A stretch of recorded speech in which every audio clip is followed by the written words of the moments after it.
Madame, Monsieur, bonsoir.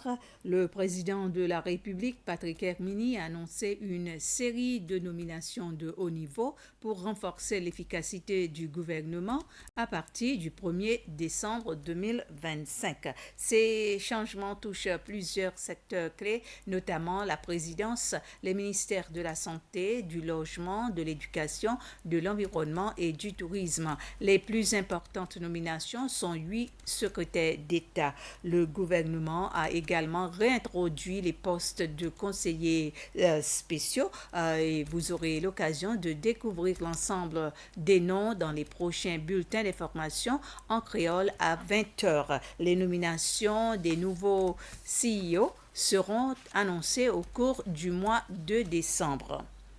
Dans son message pour marquer la journée internationale du VIH-Sida ce 1er décembre, le président Herminy a déclaré que malgré les progrès effectués, notre lutte contre cette pandémie n'est pas encore finie.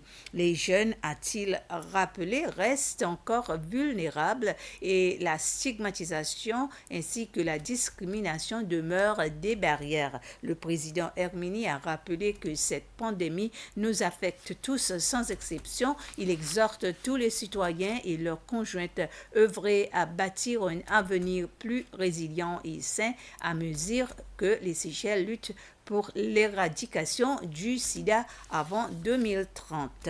Et le thème retenu pour la journée mondiale de la lutte contre le sida est surmonter les perturbations, transformer la riposte au sida. C'est le ministre de la Santé, le Dr Marvin Fanny, qui a dévoilé ce thème lors d'une cérémonie ce matin.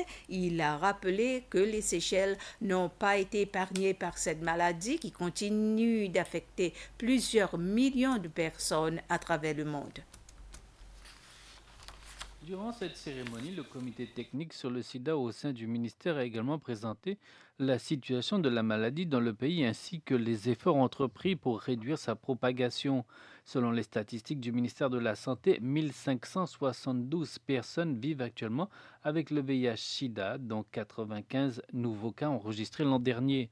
Cela représente une augmentation de 10 cas par rapport à 2023 où 85 cas avaient été recensés.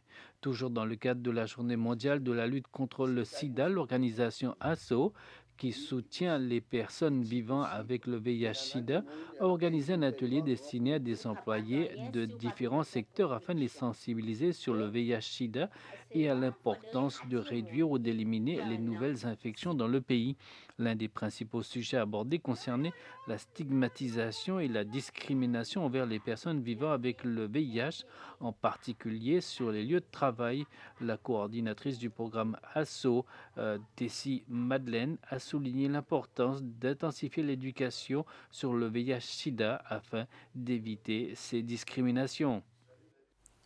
Les Seychelles président la 10e réunion du Comité pour l'accord de partenariat économique entre l'Union européenne et les 5 pays membres de l'APE, 5 pays d'Afrique orientale et australe. Ce groupe comprend les Seychelles, Maurice, Madagascar, les Comores et le Zimbabwe. Cette réunion fait suite à la 9e réunion du comité lancée en 2022 qui visait à améliorer la compréhension des échanges commerciaux entre les pays membres. La secrétaire principale au commerce et à l'investissement, Nathalie Edmond, a indiqué que les négociations étaient en cours et que les Seychelles réalisaient déjà une partie importante de leurs échanges commerciaux avec les pays de ce partenariat.